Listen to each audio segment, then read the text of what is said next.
What's up, people? Rob Barrington here for another weekly challenge with the robots, and it's time for me to climb out of my slump here. Bridge is a lot like any other game and any other part of life that you devote a lot of time to. It goes in waves, right? There are times where you're going to feel like you're playing really well and you're advancing, and you're making good decisions, and you feel like you're at the top of your game. And then conversely, there are those times that we've all experienced where we think, my God, I'm terrible. I'm not getting any better. Am I getting worse? What's wrong with me? And this is natural. It's normal. Every player goes through it, including some of the best players in the world. I know I can point to hundreds of conversations at postmortems at the hotel bar afterwards where some of the best players in the world are like, man, it's just not happening for me. I'm just not playing well. I'm just not doing well. I'm not scoring well.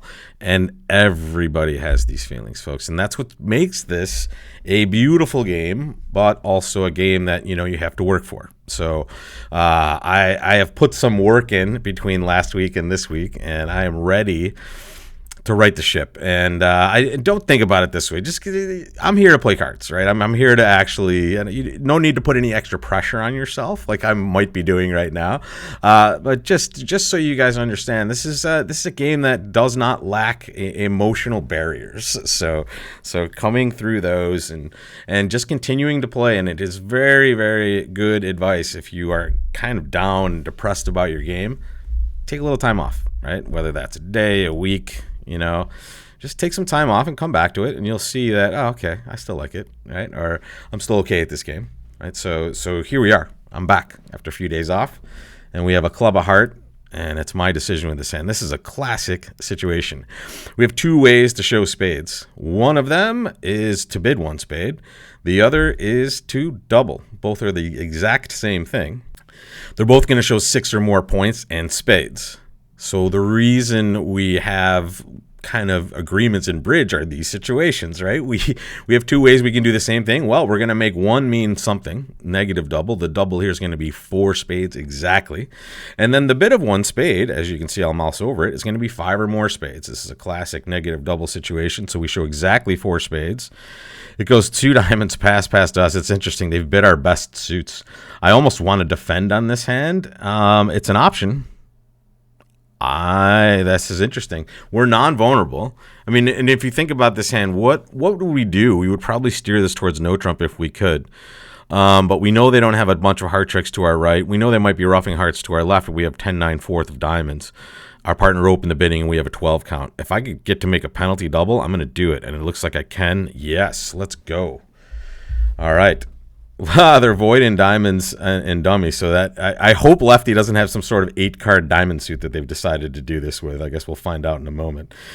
Here it's just passive defense, right? We know the declarer can never draw trump from anywhere but their own hand. So here I'm just going to lead a club, and I hope my partner's going to win something. I wouldn't guess they have the ace-king, but maybe they didn't. Yeah, maybe they didn't lead. Okay, so what do I want? I'm going to pitch a heart here. Let partner take that ace. Question is, do I have to rough with the 9? What's my partner doing? I probably am going to, just to make sure. Good. Okay, they did have the 7 there. They pitched a spade, which looks like it might just be a loser on loser here. I'm going to play a heart now. All right, so they only had 1 heart. They had 2 clubs. Oh, my goodness, my partner's roughing in front of the spade suit. So I guess they're 5-5. Is that right? Does that make sense, folks? They have 5 spades, 5 diamonds, 1 heart and 2 clubs. Is that what's happening on this one? So here we probably rough high again, I suppose. All right, they're just pitching. Interesting. So we'll play king of spades. We had to take this trick. Partner gets the pitch, and now we're leading through. We're kind of leading trump through declarer now by leading a spade. Partner now has the option of not roughing. Looks like we're doing pretty good, and this tells me something. Hang on one second, folks. I can't do this again. I can't leave my trick counter out, and I can't leave it out, especially because we're about to take our 9th trick on defense in a doubled contract. Yeah. Yeah. All right. Okay, plus 800. That's not too bad for the first board. Wow. Let's look at this one. This is amazing. All right, here we go. So a club of heart double, normal so far. 2 diamonds on our left, pass, double. It's just great for us that gets to be penalty. And it's amazing because East just doesn't have anything to do here. It's a crazy hand. West, I'm not sure why they didn't just decide to bid 1 spade here. They could do that, even though I've shown 4 spades. Bidding 2 diamonds should be a better hand, obviously. Should be a good 10. I play this as a forcing situation, even with the double here. So it's kind of an odd choice by the robots, and they get punished accordingly on this one. But take a look at the start. This hand is just all going to be about not giving up tricks, basically, right? So the way I counted this hand was pretty easy, to be honest. Once I see that, number one, they're out of clubs on the 3rd round. My partner plays club, and now club, and we rough high, which was lucky, right? We didn't want to rough low and have that 7 or 6 over rough us. We want to force out one of those honors, which makes our position so much stronger. And Declare decides to pitch a spade. So now we know they started with only 2 clubs, and then the moment I try to cash a heart, they're rough. So now I know they started with only 1 heart. So they have 10 cards in those suits. And then the only other thing I need to determine is the spade situation. And there it is. Partner had a stiff spade, and the rest is history. And the rest is now just about, okay, let's not let them lead, right? Anything that's going to help us or help them, right? So here I just get to play a spade, and now it's over, right? Go ahead, partner. Do whatever you want to do. Partner could pitch here. They could win. And as long as they have a safe exit, they're fine. And they know that Declare just has trump left here. All right, so at this hand, great start. Doing better than we can do anywhere if we decided to play this. Even if we decided to play no trump and we guessed everything right, we'd still take 4 hearts, 2 clubs is 6, the ace of diamonds, maybe another diamond is 7. We might be able to get to 9 tricks, right? Well, it doesn't matter to us, right? This is one thing. We're playing match points this week.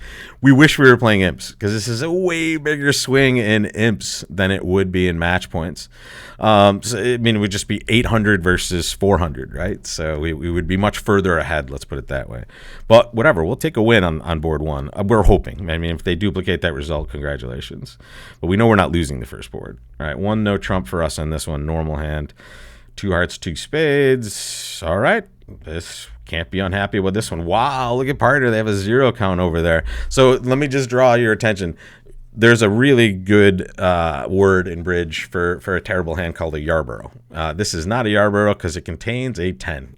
So if you have a 10 in your hand, you don't have a classic Yarborough.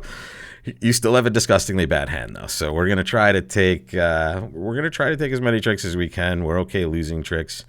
The queen of diamonds here would suggest that the jack is not there, right? So just one thing on defense, and this is something you can really drive home for the robots. They don't mess this up, and you shouldn't either, really. If you have the queen and the jack in this hand, and you're being led to, right, the lead's coming to you, you're going to play the jack always, right, because you want to tell partner you have the queen. This queen, for that reason, means, okay, the jack is not there, right? So if we're going to take an extra diamond trick, it's going to have to be led from left-hand opponent. Next case, what do we do here? Well, I mean, we could decide to rough a diamond if we want to, but really, I'm going to draw some trump, folks. I think it's a smart move to get the trump out. We have 9 of them, and okay, now they're hooking us up with the decision here. We would always take a club finesse on this end, and the way we would finesse a club is we would go over to that dummy over there, and we would take a club and play towards the 10, most likely. So when they lead this for us, we're a little worried about maybe some shortness going on here, but we still take kind of the same line here. So we play the 10. We're finessing for the jack and the king. Unfortunately, we see the worst case scenario. We see the excuse me, the jack there. We wanted to see the king or nothing, right? And here I'm going to unblock spades. There's my queen. So now all the trumps are drawn. I can get over to dummy with a spade. It looks like they're going to play heart, heart, and get some tricks here. They might lead a diamond through. Here we go again. All right, so they're giving us another finesse. I'm going to take it, folks. This is exactly what I would do if I were playing it myself. I cannot keep this from happening, and they've defended this, unfortunately, perfectly for Don 1. The only way we wouldn't be able to, we would be able to make this is if that was King Jack tight to our left in clubs, but it was King Jack 4 times. All right, so here, not worried about this one, folks. Let's just take a look at those results on the stream here and make sure of it. Let's double dummy it up. All right, so there it is. It looks like we're down 1 on pretty much all of those leads. And as you can see, it's because we're just destined to lose 2 clubs. We're destined to lose 2 hearts. And we're destined to lose 2 spades, you know? We're very happy to be playing this one, to be honest. We have 17 opposite 0, so the opponents have 23 points. It shouldn't be too shocking to be minus 100 in this situation when the opponents just have that much more of the values on this hand. So I like this start for us. I think we have a very normal 2-spade result. I don't think the robots will do anything differently. This is the most obvious one no trump opening bid of flat 17 and a transfer to spades and nothing they can really do. One of them has to kind of balance for this to make it work, but look at their hands. They're both kind of around that 11-ish 12-ish, and they don't have tons of extra shape. So two spades down one looks like it'll be duplicated at the other table. So I think we're probably a board ahead at this point. And let's take a look at what we're starting off with next. Ooh, there it is. Not too exciting. We're a best hand tournament, by the way, so we can't get too excited about this. But we're not unhappy to have a solid 13 count to start with. So I'll see you for this one tomorrow, folks. And for the rest of the week, enjoy your bridge, and I will see you back here tomorrow.